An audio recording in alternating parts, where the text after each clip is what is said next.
तो चलिए फ्रेंड्स शुरू करते हैं आज का अपनी क्लास को।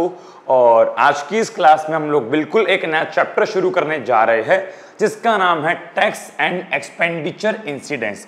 इस चैप्टर को मैंने मुसग्रेव एंड मुसग्रेव की बुक में से लिया है। मुसग्रेव एंड मुसग्रेव की बुक का चैप्टर नंबर 14 आज की इस क्लास में हम लोग स्टार्ट करेंगे। ये लेक्चर स्पेशली दिल्ली यूनिवर्सिटीज़ के उन छात्रों के लिए है, उन बच्चों के लिए है जो कि पब्लिक फाइनेंस जीई नाम का सब्जेक्ट पढ़ रहे हैं और उनके सिलेबस में, उनके पब्लिक फाइनेंस के सिलेबस में ये चैप्टर है। और इसके ऊपर एग्जाम में क्वेश्चंस भी 6-6 नंबर के, 9 नंबर के, इवन 12-12 नंबर के भी क्वेश्चन इस चैप्टर में से बन जाते हैं। टोटल 3 से 4 वीडियोस बनेगी और 3 से 4 वीडियो में आपका ये पूरा का पूरा चैप्टर या पूरे के पूरे 6 से 12 नंबर आपके कवर हो जाएंगे। अगर बात करें आज के लेक्चर की तो मेरे प्यारे प्यारे दोस्तों, आज के इस लेक्चर में हम लोग कवर करेंगे meaning of tax burden and nature of tax burden. और फिर इसके अंदर भी हमको 2 टॉपिक कवर करने हैं और इसके बाद जो बाकी का हमारा कंटेंट बचा इसको आने वाली 2 से 3 वीडियोस में कवर किया जाएगा। ठीक है, तो चलिए टाइम को वेस्ट नहीं करते और शुरू करते हैं टॉपिक नंबर 1 को। टैक्स क्या है और टैक्स बर्डन क्या है। तो अगर आपको टैक्स बर्डन जानना है क्या होता है, बिकॉज पेपर में अक्सर क्वेश्चन बन जाता है right A short note on tax burden या फिर explain the concept of tax burden. Tax burden के ऊपर पेपर में काफी बार एग्जाम में क्वेश्चन बन चुका है। तो टैक्स बर्डन जानने से पहले समझना पड़ेगा टैक्स क्या होता है। अब बहुत सारे बच्चे टैक्स का मतलब जानते हैं कि हमें गवर्नमेंट को, हमें सरकार को कुछ पेमेंट करनी होती है, ठीक है, उसी को हम लोग टैक्स बोलते हैं। लेकिन थोड़ा अब जो है इसका प्रॉपर मीनिंग जानो कि टैक्स का मतलब क्या है। तो टैक्स का सिंपल मेरे भाई मतलब ये है कि tax is a legally compulsory payment made by an individual और फर्म टू द गवर्नमेंट। इसका मतलब क्या है कि भाई टैक्स एक लीगल पेमेंट है और एक कंपलसरी पेमेंट है। लीगली कंपलसरी कि लीगली कानूनी तौर से कंपलसरी हमें सरकार को कुछ पेमेंट करनी ही पड़ती है। अगर मैं कुछ कमा रहा हूं या अगर मैं कुछ प्रोडक्शन कर रहा हूं, मैं कुछ बना रहा हूं, तो लीगली कानूनी तौर से और कंपलसरी आवश्यक है मुझे सरकार को कुछ ना कुछ पेमेंट करनी पड़ेगी।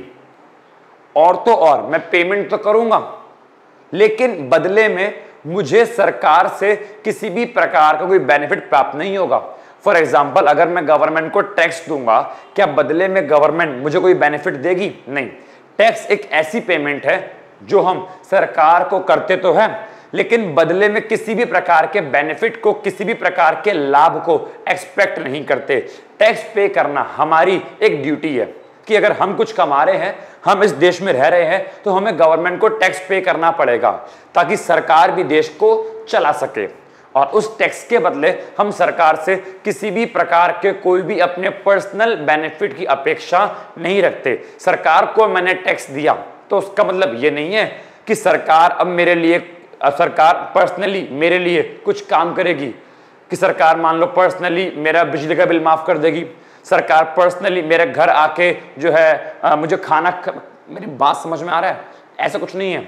सरकार जो करेगी वो सब पूरे समाज के लिए करेगी, पूरे देश के लिए करेगी। जो इंसान टैक्स पे करता है पर्सनली उसको कोई बेनिफिट नहीं मिलता तो उसे बोलते हैं टैक्स। तो क्या लिखा है?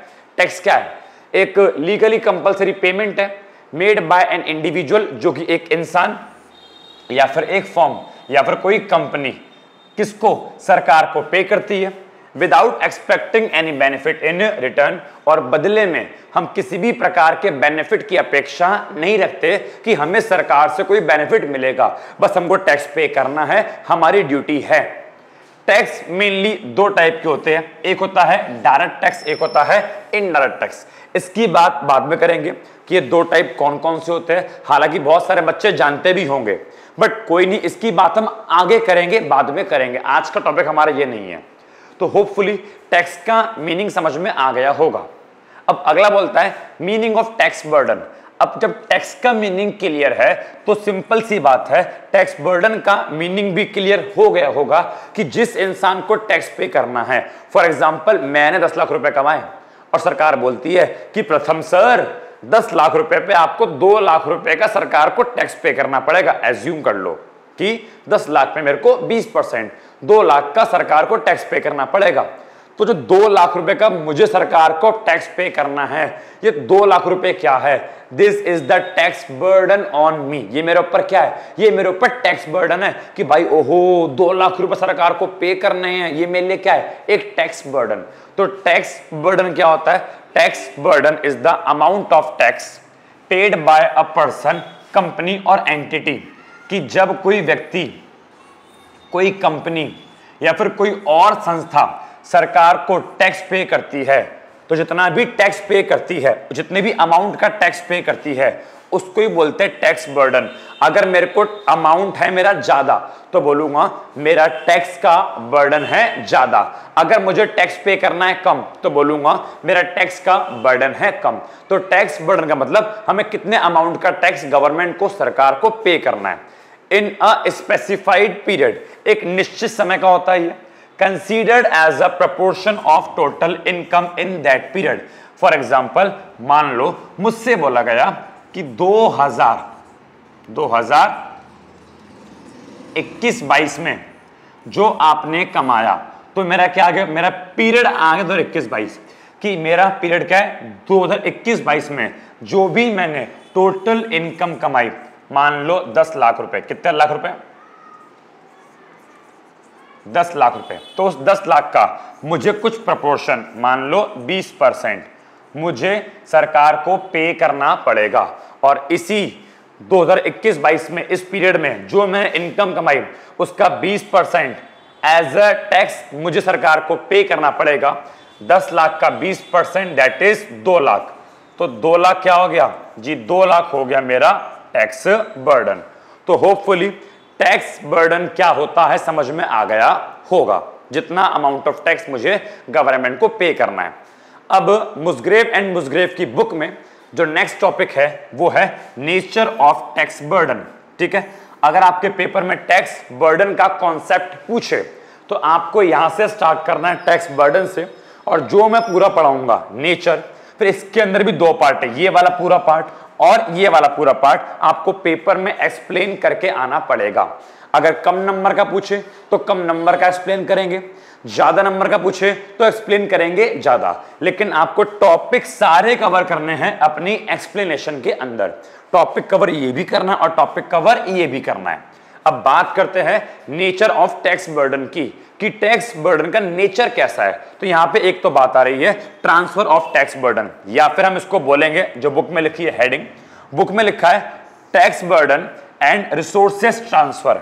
और दूसरी बात करेंगे मैग्नीट्यूड ऑफ टैक्स बर्डन की। तो चलिए सबसे पहले बात करते हैं किसकी? Tax burden and resources transfer. तो देखो अब यहां पे क्या है, यहां पे आ गया है tax burden and resources transfer, या फिर इसको बोलूंगा ट्रांसफर ऑफ टैक्स बर्डन। अब जरा मेरी बात को समझो, यहां पे कहना क्या चाह रहा है जी? यहां पे सिंपल कहना चाह रहा है कि जो टैक्स का पैसा आएगा, सरकार को हमने टैक्स पे किया, सरकार के पास जो टैक्स का पैसा आएगा, सरकार उस टैक्स के पैसे को कैसे कैसे और कहां कहां ट्रांसफर करती है, पहले टॉपिक में हमको यह पढ़ना है। यहां पे 2 केस है, first case and second case. तो जरा मेरी बात को समझने का प्रयास करना, मैं क्या कहना चाह रहा हूं। देखो भाई, सरकार के पास जो पैसा आएगा, सरकार क्या करेंगी? पब्लिक, बेटा पब्लिक का मतलब जनता, जनता के पास से पैसा आया और सरकार ने वो पैसा यूज किया देश में गुड्स एंड सर्विस बनाने में। इट मींस पब्लिक के पास से पैसा लिया और उस पैसे को ट्रांसफर कहां किया? उस पैसे को ट्रांसफर किया सोशल गुड्स में। कहां पे? सोशल गुड्स में। ठीक है, सामाजिक वस्तु में। क्या होता है बताता हूं। और तरीका नंबर 2 है, सरकार ने पब्लिक से पैसा लिया, जनता से पैसा लिया और वो पैसा जनता को ही वापस कर दिया, पब्लिक को ही वापस कर दिया। तो अगर हम लोग बात करें रिसोर्सेस ट्रांसफर की, रिसोर्सेस का मतलब है टैक्स का पैसा। ठीक है, यहां पे रिसोर्स का मतलब क्या है? टैक्स का पैसा। तो अगर बात करें टैक्स के पैसे ट्रांसफर करने की, तो केस नंबर 1 क्या बनता है? पब्लिक से पैसा लो और उस पैसे को सोशल गुड्स में लगाओ, सामाजिक वस्तु में लगाओ। अब इसका जरा मतलब क्या है समझो। इसका मतलब यह है, हम जनता से लेंगे पैसा और उस पैसे से सरकार सोशल गुड्स बनाएगी। सोशल गुड्स को हम लोग पब्लिक गुड्स भी बोल सकते हैं। सरकार जनता से लेगी पैसा और उस पैसा का प्रयोग सरकार देश में अस्पताल बनाने के लिए, स्कूल बनाने के लिए, हाईवे बनाने के लिए यूज करेंगी। दैट इज पब्लिक से पैसा लिया और सोशल गुड्स पे लगाया। और तरीका नंबर 2 ये है कि पब्लिक से पैसा लिया और पब्लिक में ही पैसा बांटा। अब ये क्या मतलब है, पब्लिक से पैसा ले, पब्लिक में पैसा बांटा? इसका सिंपल मतलब ये है, पब्लिक में 2 लोग आते हैं, एक तो अमीर और एक गरीब। सरकार ने अमीर पब्लिक से पैसा लिया, तो इट मींस पब्लिक से पैसा लिया। कौन सी पब्लिक? अमीर पब्लिक।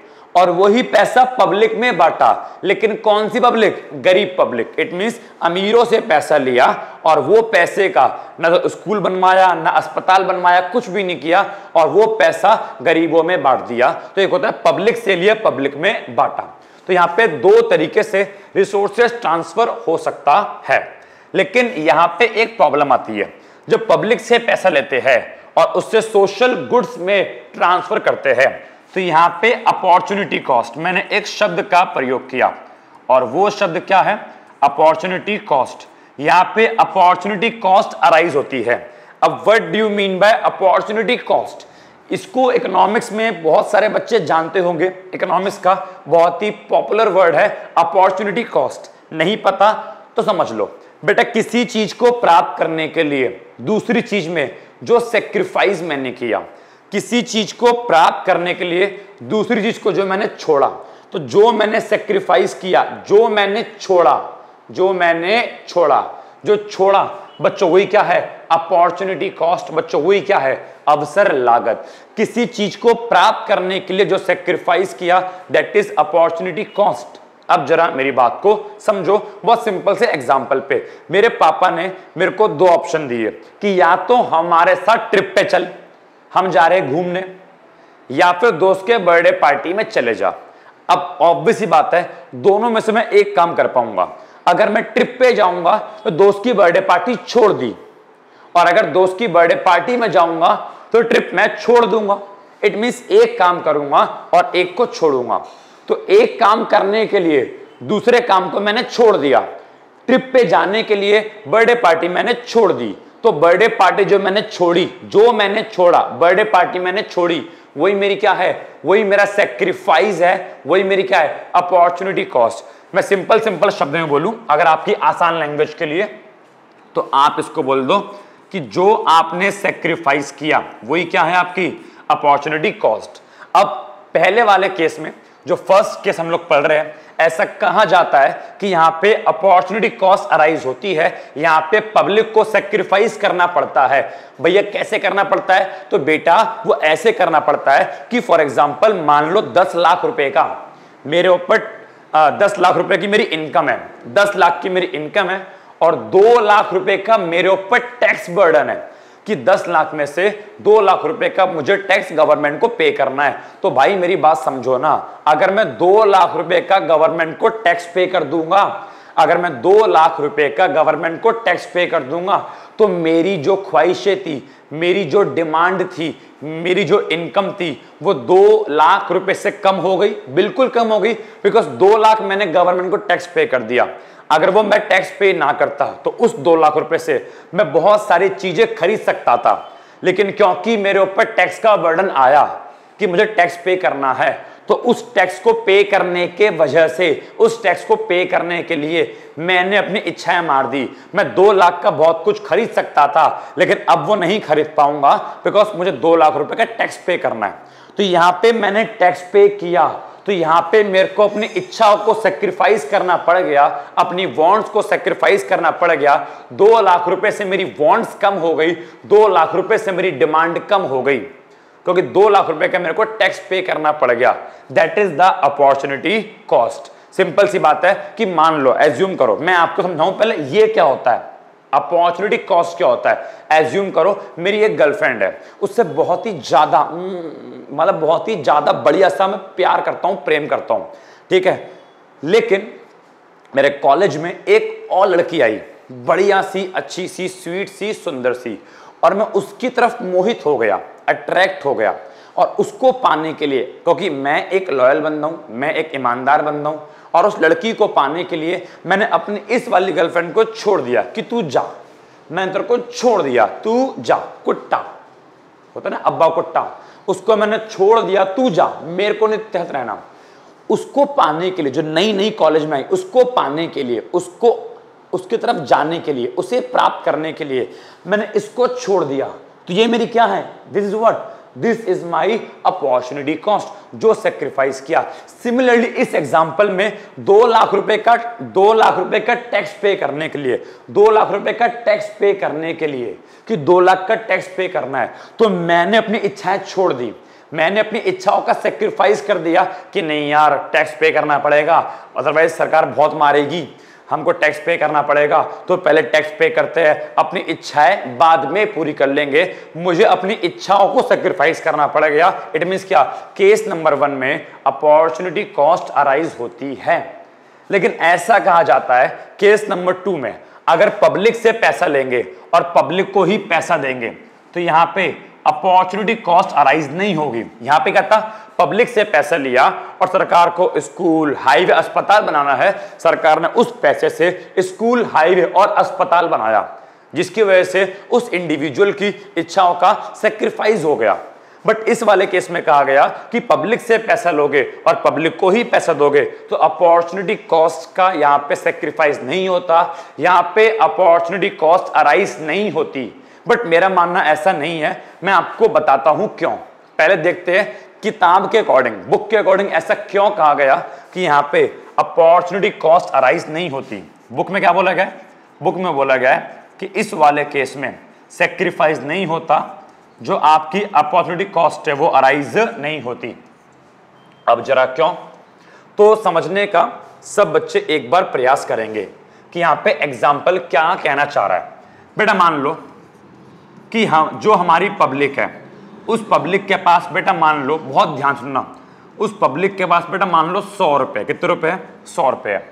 तो पब्लिक के पास 100 रुपए, पब्लिक 100 रुपए से अपनी इच्छाएं पूरी कर सकती है। इस वाले केस में क्या था जी, मान लो एग्जाम्पल के तौर पे इस वाले केस में भी पब्लिक के पास क्या थे बेटा, मान लो इस वाले केस में पब्लिक के पास 100 रुपए थे, लेकिन यहां पे क्या हो गया, इस 100 रुपए में से क्या कर दिया, 20 रुपए का जो टैक्स था, जो क्या था 20 रुपए का टैक्स था, वो गवर्नमेंट को दे दिया। तो यहां पे, और गवर्नमेंट ने क्या किया, गवर्नमेंट ने उस पैसे का प्रयोग, गवर्नमेंट ने उस 20 रुपए का प्रयोग सोशल गुड्स में किया। सरकार ने उस 20 रुपए से स्कूल, हाईवे, अस्पताल बनाए, जिसकी वजह से पब्लिक के पास कितने बचे, पब्लिक के पास केवल 80 रुपए बचे। 20 रुपए से जो है पब्लिक का सेक्रीफाइस हो गया, 20 रुपए का पब्लिक का सरकार को टैक्स पे करना पड़ गया। 20 रुपए की बच्चों क्या आ गई, 20 रुपए की अपॉर्चुनिटी कॉस्ट आ गई। पहले केस में ऐसा बोला गया। बट अगर इस वाले केस की बात करूं, बड़ा पब्लिक के पास मान लो 100 रुपए है, और अगर मैं इसको थोड़ा और डिवाइड करूं तो 100 रुपए कैसे है बेटा, मान लो ये है रिच, अमीर के पास कितने हैं जी, मान लो अमीर के पास 90 रुपए है और ये है पुअर, और गरीब के पास 10 रुपए है। और ऐसे में क्या हो गया, दोनों को जोड़ दूंगा तो पब्लिक के पास कुल कितने रुपए हैं जी, पब्लिक के पास कुल 100 रुपए हैं। अब ऐसा बोला गया कि इसमें क्या होता है, पब्लिक से पैसा लिया, पब्लिक को पैसा दिया। इट मींस अमीर से पैसा लिया और वो पैसा गरीबों को दिया। तो मान लो अमीर से हमने टैक्स लिया, ठीक है, क्या लिया, टैक्स लिया, मान लो 20 रुपए का, तो अब अमीर 20 रुपए पे करेगा, तो 20 रुपए हो गए माइनस, ये क्या हो गया, टैक्स। अमीर से 20 का टैक्स लिया और यही टैक्स का पैसा गरीबों को दे दिया एज अ सब्सिडी, तो गरीब के पास 20 रुपए आ गए। अमीर से 20 रुपए टैक्स लिया और वो सारा का सारा पैसा गरीबों में बांट दिया, ना स्कूल बना, ना अस्पताल, कुछ भी नहीं बना। अब बताओ अमीर के पास कितना बचा, 90 में से 20 गए, अमीर के पास 70 रुपए बचा, यहां पे 10 में 20 जोड़े, गरीब के पास 30 रुपए आ गया, ठीक है, अमीर के पास 70 बचा, गरीब के पास 30 रुपए आ गया। और अगर मैं देखूं अल्टीमेटली टोटल पब्लिक के पास, जनता के पास अल्टीमेटली कितना पैसा है, तो 70 ये, 30 ये, जनता के पास तो अल्टीमेटली भी 100 रुपए ही है। इट मींस क्या, जनता के पास पहले भी क्या थे, 100 रुपए, जनता के पास अब भी कितने हैं? 100 रुपए। तो यहाँ पे जनता के पास से क्या पैसा गायब हुआ? नहीं हुआ। क्या जनता ने कुछ सेक्रीफाइस किया? नहीं किया। यहाँ पे क्या था? जनता के पास कितने थे? 100 रुपए थे, लेकिन 20 रुपए सरकार ने टैक्स के रूप में पे किए, तो वो पैसा वापस घूम के जनता के पास नहीं आया। उस पैसे से स्कूल, अस्पताल, ये सब बन गया, हाईवे बन गया, जिसकी वजह से पब्लिक के पास केवल 80 रुपए बचे। 20 रुपए का सेक्रीफाइस हो गया, 20 रुपए की अपॉर्चुनिटी कॉस्ट आ गई। बट इस वाले केस में जनता के पास कितने रुपए है? 100 रुपए, और वो घूम घाम के वापस जनता के पास ही 100 रुपए आ गए। अगर मैं थोड़ा डिटेल में जाऊं तो डिटेल में देखा जाए तो पब्लिक और अमीर के बीच इनकम अलग अलग हो गई, पब्लिक और अमीर के बीच इनकम में चेंज आ गया। बट अगर मैं देखूं पूरे एज अ होल देखूं, पूरे ग्रुप को देखूं, तो पहले भी 100 रुपए थे, अब भी 100 रुपए। जनता के पास से पैसा एक भी रुपया नहीं लिया गया, जनता के पास पहले भी 100 थे, एंड आफ्टर टैक्सेशन अब भी 100 रुपए ही है। तो यहां बोला गया कुछ भी जनता ने सेक्रीफाइस नहीं किया, यहां पे अपॉर्चुनिटी कॉस्ट अराइज नहीं हुई। इंडिविजुअल लेवल पर देखा जाए तो अराइज हुई है। जो गरीब है, जो अमीर है, अमीर ने वास्तव में सेक्रीफाइस किया है।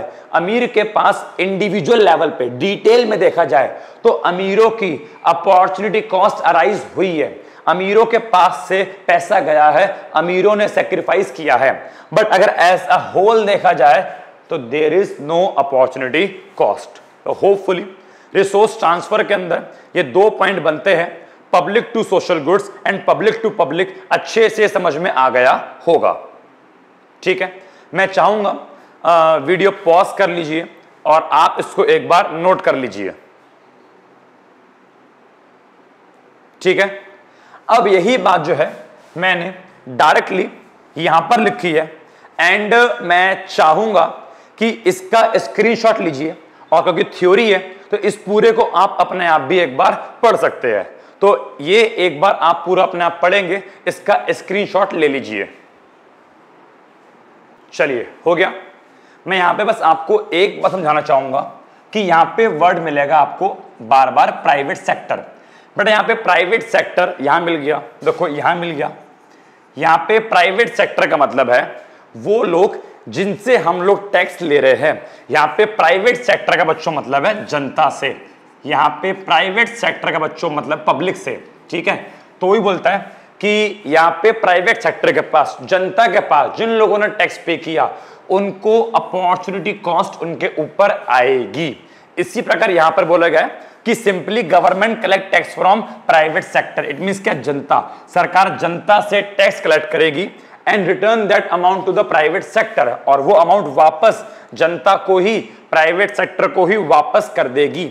उस पैसे का हम कहीं भी यूज, पब्लिक यूज मतलब क्या? पब्लिक यूज बोलो तो स्कूल में, अस्पताल में नहीं करेंगे, जिसकी वजह से there is no reduction in opportunity cost. Opportunity cost में भी कोई चेंज नहीं आएगा। समझ में आ गया? तो ये होपफुली आपने पढ़ लिया होगा। अब मैं बढ़ता हूं आगे की ओर, एंड नेक्स्ट बच्चों हमारा है इसी में मैग्नीट्यूड ऑफ बर्डन। अब यहां पे मैग्नीट्यूड ऑफ बर्डन का मतलब क्या है? तो अगेन मतलब उसका वही है कि कितना बर्डन एक इंसान के ऊपर पड़ेगा, size of tax, amount of tax, magnitude of tax, volume of tax, कि एक इंसान के ऊपर कितना बर्डन आएगा, तो उसे बोलते हैं टैक्स बर्डन। तो यहां पे क्या लिखा है?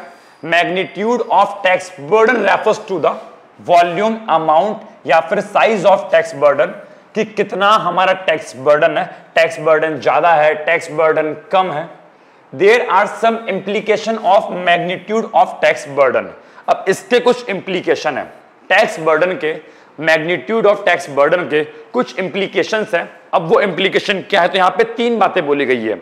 एक है एक्सेस बर्डन, एक है इनपुट इफेक्ट्स, और बच्चों एक है एम्प्लॉयमेंट इफेक्ट। एंड बहुत इजी है, सिंपल है, समझने का प्रयास करते हैं। एक्सेस बर्डन का तो मतलब मैं आपको अभी जो मैंने पढ़ाया था अपॉर्चुनिटी कॉस्ट वाला पॉइंट, बेटा वो सेम पॉइंट है। एक बार मैं आपको एक्सेस बर्डन अलग से भी समझा देता हूं कि यहां पे मतलब कहना क्या चाह रहा है। जरा मेरी बात को समझने का प्रयास करना। एक्सेस मींस क्या होता है? एक्सेस मींस ज्यादा, एक्सेस मींस एक्स्ट्रा। अगर मेरे ऊपर टैक्स बर्डन आएगा ज्यादा, जितना होना चाहिए उससे ज्यादा, तो उसे बोलूंगा मैं एक्सेस बर्डन। मैं कहना क्या चाह रहा हूं, जरा एक बार सब बच्चे मिल बांटकर, प्यारे से स्वीट से बच्चे मिल बांटकर समझने का प्रयास करेंगे। देखो भाई साहब, मान लो सरकार ने मेरे ऊपर टैक्स इंपोज किया। मैंने क्या बोला? सरकार ने मेरे ऊपर टैक्स इंपोज किया 1 लाख रुपए। कितने का? 1 लाख रुपए का। तो बताओ, सरकार को टैक्स रेवेन्यू, सरकार को इनकम कितनी मिलेगी? सरकार को इनकम मिलेगी 1 लाख रुपए की, बिकॉज मैं सरकार को 1 लाख का टैक्स पे करूंगा, सरकार को 1 लाख की इनकम मिलेगी। और जो मैं टैक्स पेड, मैं टैक्स कितना पे किया? मैंने टैक्स 1 लाख रुपए का पे किया। तो अभी तक तो बराबर है, जितना मैं टैक्स पे करूंगा उतने ही सरकार को रेवेन्यू मिलेगी। जितना मैं टैक्स पे करूंगा उतना सरकार को tax revenue, revenue means income, सरकार को इनकम मिलेगी। लेकिन एक बात बताओ, जितना मैं टैक्स पे कर रहा हूं, क्या वास्तव में जो मैंने 1 लाख पे करा, क्या मेरे ऊपर बर्डन 1 लाख का है? नहीं जी, मेरे ऊपर बर्डन 1 लाख का नहीं आया। 1 लाख का तो मैंने टैक्स पे किया, लेकिन जैसे ही मेरे पास से 1 लाख रुपए गए, मेरे पास से जैसे ही 1 लाख रुपए गए, वैसे ही मेरे पास से मेरी इच्छाएं चली गई, मेरी वांट्स चली गई। मेरी जो इच्छाएं थी कि मैं ये खरीदता, वो खरीदता, ये वो सब भी चला गया। 1 लाख रुपए तो मेरे गए, लेकिन 1 लाख रुपए के साथ साथ मेरी इच्छाएं भी चली गई। मेरे को बहुत सारी चीजें सैक्रिफाइस भी करनी पड़ गई। तो 1 लाख का टैक्स तो मैंने पे किया, लेकिन उसके साथ साथ उस 1 लाख रुपए के ऊपर मुझे, उस 1 लाख रुपए के ऊपर मुझे अपॉर्चुनिटी कॉस्ट भी बियर करनी पड़ी। मुझे सैक्रिफाइस भी बियर करना पड़ा।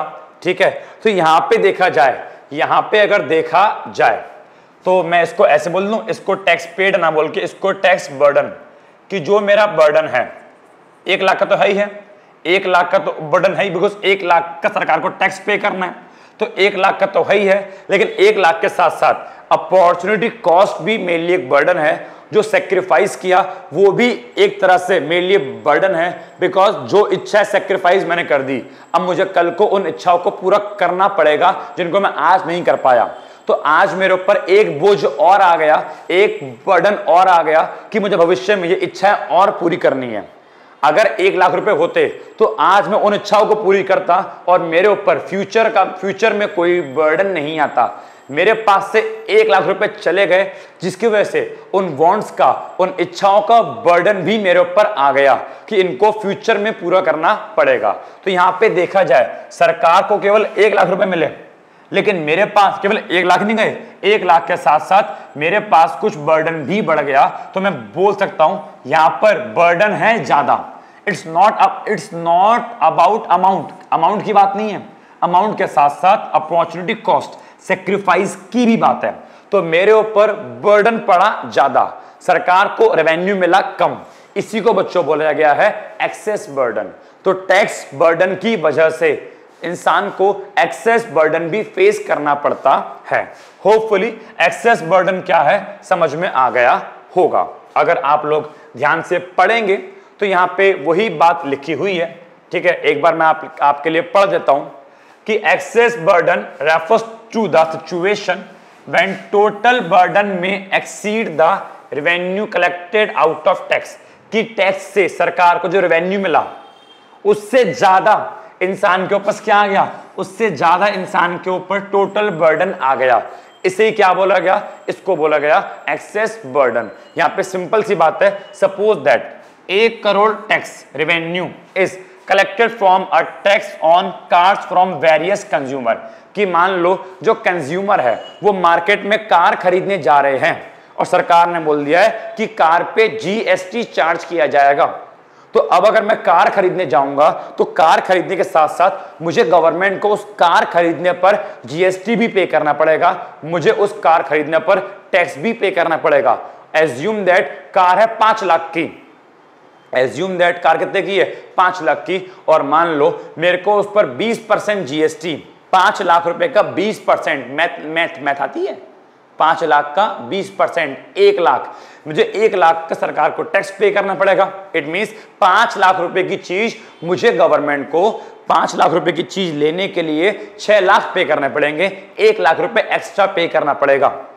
अगर 5 लाख की चीज है और मुझे 5 लाख ही पे करने पड़े तो 1 लाख मेरा बच जाएगा और उस 1 लाख से मैं अपनी और भी 6 पूरी कर सकता हूं। लेकिन नहीं, सरकार को टैक्स देना आवश्यक है। सरकार को 1 लाख रुपए मेरे को देने पड़ेंगे एज अ जीएसटी, जिसकी वजह से मुझे 1 लाख रुपए की अपनी इच्छाएं मारनी पड़ जाएगी। मेरे ऊपर एक्सेस बर्डन आ जाएगा कि 1 लाख का टैक्स भी दो और अपनी इच्छाएं भी मारो। मेरी बात समझ में आ रही है? तो यहां पे क्या बोलता है, सपोज करो कि सरकार क्या बोल रही है, उन्हें 1 करोड़ रुपए जो है टैक्स रेवेन्यू मिला, या उनको 1 करोड़ रुपए टैक्स रेवेन्यू चाहिए। किससे? कार से। किससे? जो भी कंज्यूमर कार खरीदते उनसे।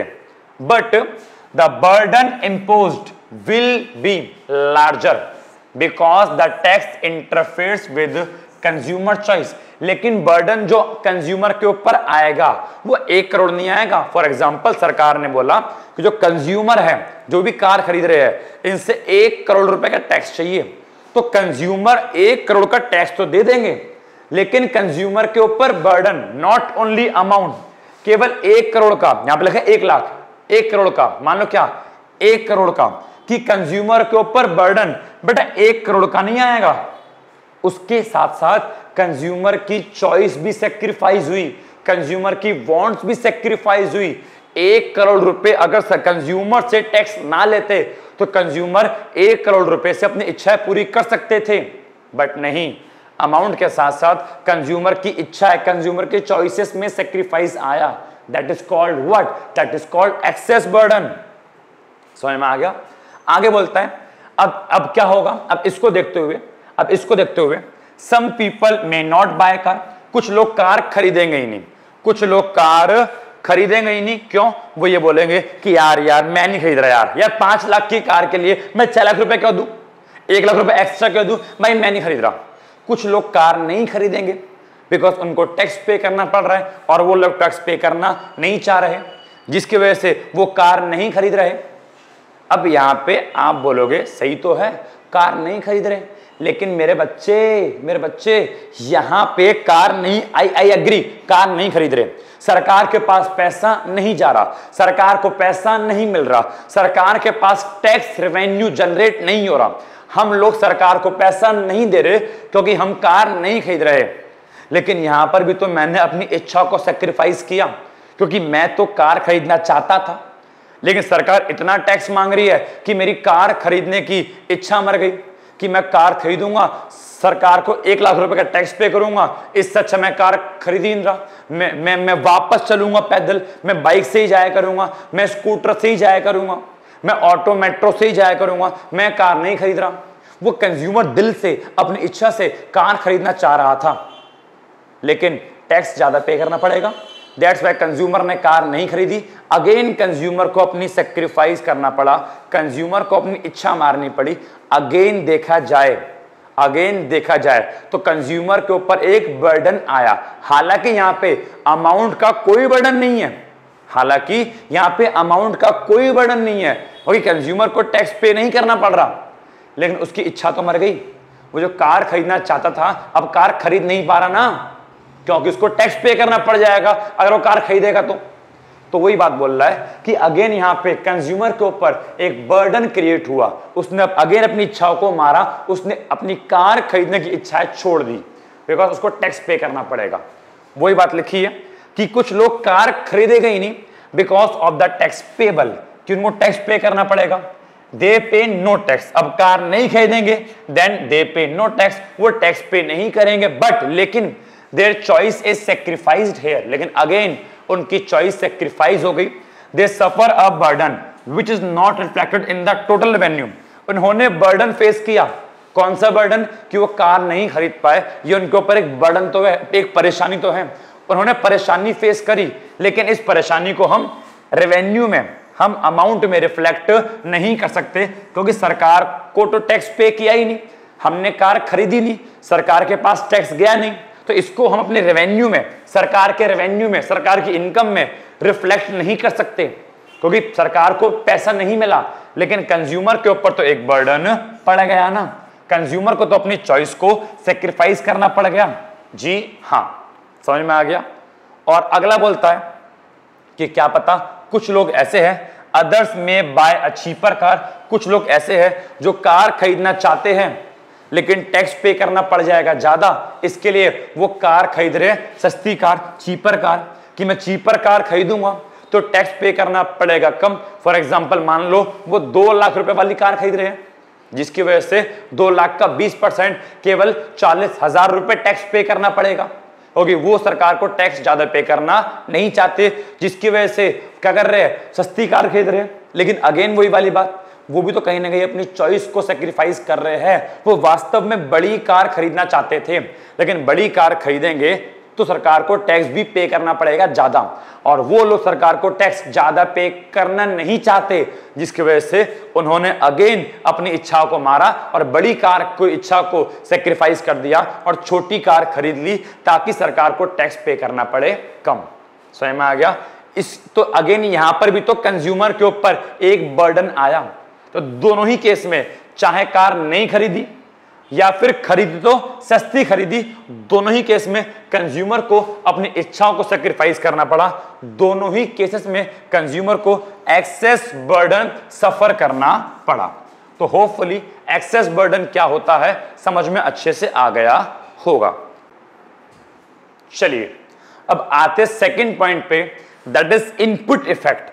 अब ये इनपुट इफेक्ट क्या है? तो भाई साहब इनपुट का मतलब क्या है? तो इनपुट का मतलब होता है प्रोडक्शन करते समय जिस भी चीज का यूज करते हैं बेटा उसको बोलते हैं इनपुट। प्रोडक्शन करते समय यूज किया रॉ मटेरियल का तो वो क्या है? इनपुट। प्रोडक्शन करते समय यूज किया लैंड का, लैंड क्या है? इनपुट। प्रोडक्शन करते समय यूज किया लेबर का, किसका? लेबर का, लवर का नहीं, लेबर का। तो लेबर मींस मजदूर, बेटा वो क्या है? इनपुट।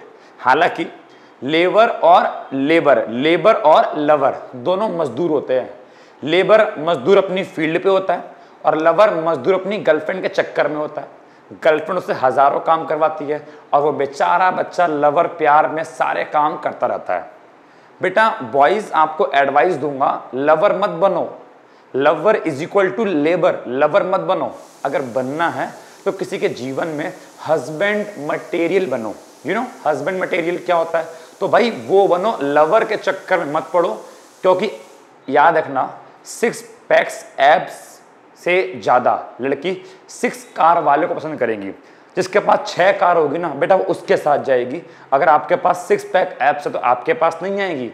तो 6 पैक एब्स मत बनाओ, लवर मत बनो, पैसा कमाओ, मेहनत करो और हस्बैंड मटेरियल बनो कि वो आपके पीछे पीछे आए, ना कि आप उसके पीछे पीछे जाओ। समझ में आ गया? चलिए so please don't be a lover. अगर बनना है तो क्या बनो? बनना है तो क्या बनो? Husband material. ठीक है, चलिए सो इनपुट इफेक्ट की बात करते हैं। तो इनपुट में क्या आता है? तो यहां बात कर रहे थे लेबर की, सॉरी किसकी? लेबर की। अब बात करते हैं लेबर की। जो लेबर भाई साहब है ना, जो लेबर भाई साहब है ना, भाई साहब वो इनपुट है। और लेबर जब कमाएगा, लेबर, अब लेबर का मतलब ये नहीं कि केवल मजदूर, लेबर का मतलब जो भी कमाने वाला बंदा है, जो भी काम करता है, ठीक है, फिर चाहे वो ऑफिस का एम्प्लॉय हो, चाहे वो फैक्ट्री में काम करने वाला वर्कर हो, यहां पे सबको लेबर बोला गया है। अब लेबर कमाएगा तो लेबर टैक्स पे करेगा। अब टैक्स क्या है जी? टैक्स एक बर्डन है और टैक्स एक ऐसी चीज है जो इंसान के माइंड में एक नेगेटिव इंपैक्ट डालती है कि यार कमाऊंगा तो टैक्स पे करना पड़ेगा। होता है ऐसा, जब इंसान ज्यादा कमाता है ना तो टेंशन ज्यादा आती है। ये साइकोलॉजी है। इंसान ज्यादा कमाता है तो टेंशन ज्यादा आती है। इंसान ज्यादा कमा रहा है तो डर में रहता है, यार सरकार को टैक्स पे करना पड़ेगा, ये करना पड़ेगा, वो करना पड़ेगा, कहीं मेरे घर रेड ना पड़ जाए। मेरी बात समझ में आ रही है? तो यहां पे क्या बोलता है? Tax payer have a feeling that every tax is a burden. Tax payer के पास एक फीलिंग है कि हर टैक्स एक बर्डन है। This psychological state of mind of the tax payer has a negative effect on the willingness to work. और सुनो, जो ये एक नेगेटिविटी है कि यार टैक्स पे करना पड़ेगा, टैक्स पे करना पड़ेगा, टैक्स पे करना पड़ेगा, इससे इंसान के वर्क पे, उसके काम पर एक नेगेटिव इंपैक्ट पड़ता है। काम करने की इच्छा शक्ति पर, उसकी विलिंगनेस पर एक नेगेटिव इंपैक्ट पड़ता है।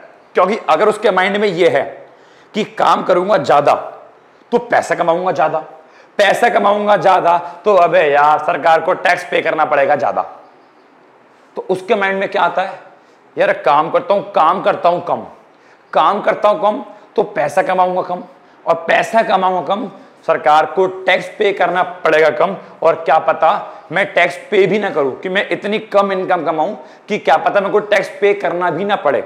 तो लोगों की ऐसी स्टेट ऑफ माइंड भी होता है, ठीक है।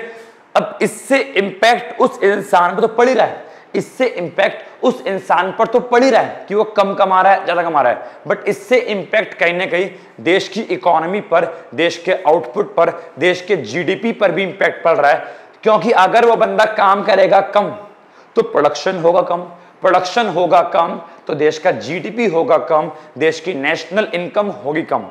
तो इनपुट इफेक्ट से भी देश की जीडीपी पर, इकोनॉमी पर, नेशनल इनकम पर, आउटपुट पर इंपैक्ट पड़ता है। क्या रखा है इसके आगे, imposition of tax may lead to a change in the factor supply या फिर labour and hence in total output. कि अगर टैक्स लगाएंगे तो टैक्स के लगाने से factor supply, it means labour में चेंज आएगा। क्या पता टैक्स के लगाने से वो काम करे ज्यादा, वो मेहनत करे ज्यादा, लेबर आए ज्यादा। क्या पता टैक्स के लगाने से लेबर आए कम, काम करे कम, मेहनत करे कम। अब जब लेबर में चेंज आएगा, लेबर ज्यादा काम करे कम काम करे, जब उसकी मेहनत में चेंज आएगा, नंबर ऑफ लेबर्स में चेंज आएगा, तो ऑब्वियसली टोटल आउटपुट देश के टोटल प्रोडक्शन में भी चेंज आएगा। यहां पर एग्जाम्पल दिया गया है। एग्जाम्पल क्या बोलता है कि मान लो देश में प्रोग्रेसिव टैक्सेशन सिस्टम है। अब प्रोग्रेसिव टैक्स क्या होता है, प्रोग्रेसिव टैक्स वो टैक्स होता है जहां पे इंसान की इनकम ज्यादा तो इंसान को टैक्स पे करना पड़ेगा ज्यादा, इंसान की इनकम कम, इंसान को टैक्स पे करना पड़ेगा कम। अब क्योंकि देश में प्रोग्रेसिव टैक्स सिस्टम है तो यहां पे क्या होगा, यहां पे अब वर्कर अपने अकॉर्डिंग या तो काम करेंगे ज्यादा या फिर काम करेंगे कम। क्यों, टैक्सेशन की वजह से। अब कैसे, तो ऐसे कि सपोज वर्कर्स वर्क लेस, लोग जो है कम काम करना चाहते हैं। क्यों, ताकि उन्हें कम टैक्स पे करना पड़े। तो अगर लोग कम काम करेंगे तो उनकी अर्निंग, उनकी इनकम घटेगी, उनकी इनकम घटेगी तो वो टैक्स भी पे करेंगे कम। If this decline in earning is counted as a part of the burden. अब मेरी बात सुनो, ये लाइन क्या कह गई, ये लाइन क्या कह गया, ये लाइन ये कह गई कि अब उसकी इनकम कम हुई। अब जैसे ही उस इंसान की इनकम कम हुई तो इनकम कम होते ही उसने भी तो सेक्रीफाइस किया अपनी इच्छाओं का, क्योंकि ज्यादा इनकम कमाता तो अपनी इच्छाएं पूरी करता। अब वो इसलिए कम पैसा कमा रहा है क्योंकि वो नहीं चाहता सरकार को टैक्स पे करे। पता नहीं भाई क्या दुश्मनी है, वो नहीं चाहता मैं सरकार को टैक्स पे करूं, भाई मैं कम कमाऊंगा, मैं कम काम करूंगा, मैं सरकार को टैक्स पे कम करूंगा। लेकिन उससे क्या होगा, उससे उसकी इनकम भी तो कम होगी, और जैसे उसकी इनकम कम होगी अगेन उसकी अपनी इच्छाओं को सेक्रीफाइस करना पड़ गया, उसकी वांट्स को सेक्रीफाइस करना पड़ गया, बिकॉज कम कमाएगा। अगर वो कम कमाएगा तो ऑब्वियस बात है वो अच्छा घर खरीद नहीं पाएगा, इसमें तेरा घर जाएगा। अरे मतलब वो कम कमाएगा तो भाई वो अपनी इच्छाएं पूरी नहीं कर पाएगा। समझ में आ रहा है, उसकी इच्छाओं की सेक्रीफाइस हो जाएगी। और अगेन ये भी तो उसके ऊपर अल्टीमेटली क्या है, लास्ट पॉइंट की तरह ये भी तो उसके ऊपर एक प्रकार का बर्डन है कि आज वो अपनी इच्छा पूरी नहीं कर पा रहा, फिर कल को उसको अपनी इच्छा तो पूरी करनी पड़ेगी, तो उसने भी अपनी इच्छाओं को फ्यूचर के लिए पोस्टपोन कर दिया।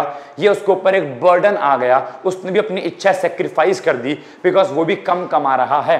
तो क्या बोलता है, हाँ बोलता है कि if this decline in earning is counted as a part of the burden, कि जो उसकी अर्निंग घटी अगर मैं उसको भी एक बर्डन मानूं, then the total burden once more exceed tax revenue. तो अगेन यहां पर जो बर्डन है वो ज्यादा है, इट मींस अगेन यहां पर एक्सेस बर्डन की स्थिति पैदा हो गई। अगेन इंसान के ऊपर टैक्स अमाउंट के साथ साथ एक बर्डन और आ गया, क्योंकि अगर कम कमा रहा है तो कम टैक्स पे करेगा, तो टैक्स तो अब भी पे कर रहा है लेकिन कम कमाने की वजह से अब उसके ऊपर एक बर्डन और आ गया, उसने अपनी इच्छाओं को सेक्रीफाइस कर दिया। देन अगेन बर्डन क्या हो गया, ज्यादा, उसके टैक्स रेवेन्यू से अगेन मैं बोलूंगा अपॉर्चुनिटी कॉस्ट अराइज हो गई। ठीक है, फिर बोलता है and the opposite is true if people work harder. अब इसका उल्टा बोलता है कि अगर लोग काम करेंगे ज्यादा तो उनकी अर्निंग बढ़ जाएगी, लेकिन अर्निंग बढ़ेगी तो उनको फिर टैक्स भी पे करना पड़ेगा ज्यादा। अब वही वाली बात है, उनकी अर्निंग तो बढ़ गई लेकिन अब टैक्स भी पे करना पड़ेगा ज्यादा। अब अगेन वही वाली कहानी, टैक्स पे करेगा ज्यादा, टैक्स पे करेगा ज्यादा तो उसकी इच्छा मर जाएगी, बिकॉज जितना वो ज्यादा कमा रहा है उतना वो टैक्स पे कर रहा है, अपनी इच्छा अगेन पूरी नहीं कर पा रहा। या तो ऐसा हो कि टैक्स फिक्स हो कि आप कितना भी कमाओ आपको 1 लाख रुपए का टैक्स पे करना है, तो सही भी है। यहां पे क्या हो रहा है, प्रोग्रेसिव टैक्सेशन है। क्या लिखा है, प्रोग्रेसिव टैक्सेशन। वो कमाएगा ज्यादा तो टैक्स भी पे करेगा ज्यादा। अब टैक्स पे करेगा ज्यादा तो अपनी इच्छा है उसको करनी पड़ेगी सेक्रीफाइस। अगेन यहां पे क्या हो गया, अगेन यहां पर एक बार एक्सेस बर्डन क्रिएट हो गया। अब इससे अल्टीमेटली इंपैक्ट किस पे पड़ेगा, इससे अल्टीमेटली हमारे आउटपुट ग्रोथ पर इंपैक्ट पड़ेगा, हमारे जीडीपी पर इंपैक्ट पड़ेगा, हमारी नेशनल इनकम पे इंपैक्ट पड़ेगा। बिकॉज वर्कर काम करेगा ज्यादा तो फिर देश का जीडीपी आएगा ज्यादा, प्रोडक्शन ज्यादा, नेशनल इनकम भी ज्यादा, और वर्कर काम करेगा कम तो देश का फिर जीडीपी भी कम, प्रोडक्शन भी कम एंड नेशनल इनकम भी कम। तो टैक्स बर्डन कहीं ना कहीं देश के आउटपुट पर भी इंपैक्ट डालता है। समझ में आ गया? तो ये था क्या हमारा, ये था हमारा second point, input effects. Hopefully समझ में आ गया होगा। अब बात करें थर्ड पॉइंट की, एम्प्लॉयमेंट इफेक्ट्स की, तो यहां पे क्या बोलता है, ये सिंपल पॉइंट है, बहुत सिंपल पॉइंट है। बोलता है टैक्सेशन जो है देश में एम्प्लॉयमेंट को भी, रोजगार को भी प्रभावित करता है। If resources collected where taxes are utilised for development project, resource means पैसा, कि हमने जो भी टैक्स के माध्यम से पैसा कलेक्ट किया अगर उसका यूज हम देश में डेवलपमेंट प्रोजेक्ट पे करें, उसका यूज हम देश को विकास करने में करें, देश को आगे बढ़ाने में करें, तो उससे क्या होगा, देश आगे बढ़ेगा और देश में रोजगार के अवसर क्रिएट होंगे, देश में एम्प्लॉयमेंट क्रिएट होगा। तो टैक्स के माध्यम से देखा जाए तो एम्प्लॉयमेंट क्रिएट भी हो सकता है अगर टैक्स का अच्छे से और बिल्कुल सही यूज किया जाए। लेकिन परंतु किंतु बंधु, इफ यदि taxes affect the volume of saving and investment badly, ultimately बोलता है अगर टैक्स के पैसे का यूज हमने सही नहीं किया, मतलब है कि टैक्स के पैसे को हमने ठीक से सेव नहीं किया, ठीक से उसको इन्वेस्टमेंट नहीं किया, टैक्स के पैसे का हमने गलत यूज किया, ढंग से उसको प्रॉपर तरीके से यूटिलाइज नहीं कर पाए, तो क्या होगा, इससे देश में रिसेशन आ जाएगा, देश में मंदी आ जाएगी, देश में समस्या पैदा हो जाएगी और देश में अनएम्प्लॉयमेंट की प्रॉब्लम भी अराइज हो जाएगी। तो टैक्स का पैसे का सही यूज देश में रोजगार को इंक्रीज कर सकता है, एम्प्लॉयमेंट को बढ़ा सकता है, और गलत यूज देश में अनएम्प्लॉयमेंट को बढ़ावा दे सकता है। तो यहां पे 3 बातें हम लोगों को पढ़नी थी, employment effects, input effects and excess burden. तो यहां पर आपका मैग्नीट्यूड ऑफ बर्डन भी होता है क्लियर। उससे पहले हमने पढ़ा tax burden and resource transfer, ठीक है। तो पेपर में जो क्वेश्चन बनता है टैक्स बर्डन का कॉन्सेप्ट समझाइए, और ये क्वेश्चन कभी कभी बहुत छोटा क्वेश्चन 3 नंबर के अंदर भी बना है, तो कुछ नहीं करना, कितने भी नंबर का बने आपको उस अकॉर्डिंग एक्सप्लेन करना है। अगर बने ज्यादा नंबर का तो एक्सप्लेन आप पूरा करो, ये पूरा एक्सप्लेन करो और ये पूरा एक्सप्लेन करो यहां तक, और अगर बने कम नंबर का तो पॉइंट्स एक्सप्लेन सारे करो, लेकिन अपने अकॉर्डिंग उन पॉइंट्स को थोड़ा शॉर्ट कर लो, अपने अकॉर्डिंग उन पॉइंट को थोड़ा छोटा कर लो। समझ में आ गया? तो आज की क्लास के लिए इतना काफी है, ठीक है। हम लोगों ने आज की क्लास में काफी बातें पढ़ ली। नेक्स्ट क्लास में जब हम लोग मिलेंगे तो मैं आपको पढ़ाऊंगा कॉन्सेप्ट्स ऑफ इंसिडेंस के बारे में, जहां पर ये और ये कवर, ये और ये कवर, मैं भाई ये और ये कवर करेंगे, ठीक है। तो चलिए आज के लिए इतना काफी है। Thank you so much, bye bye, God bless you, take care.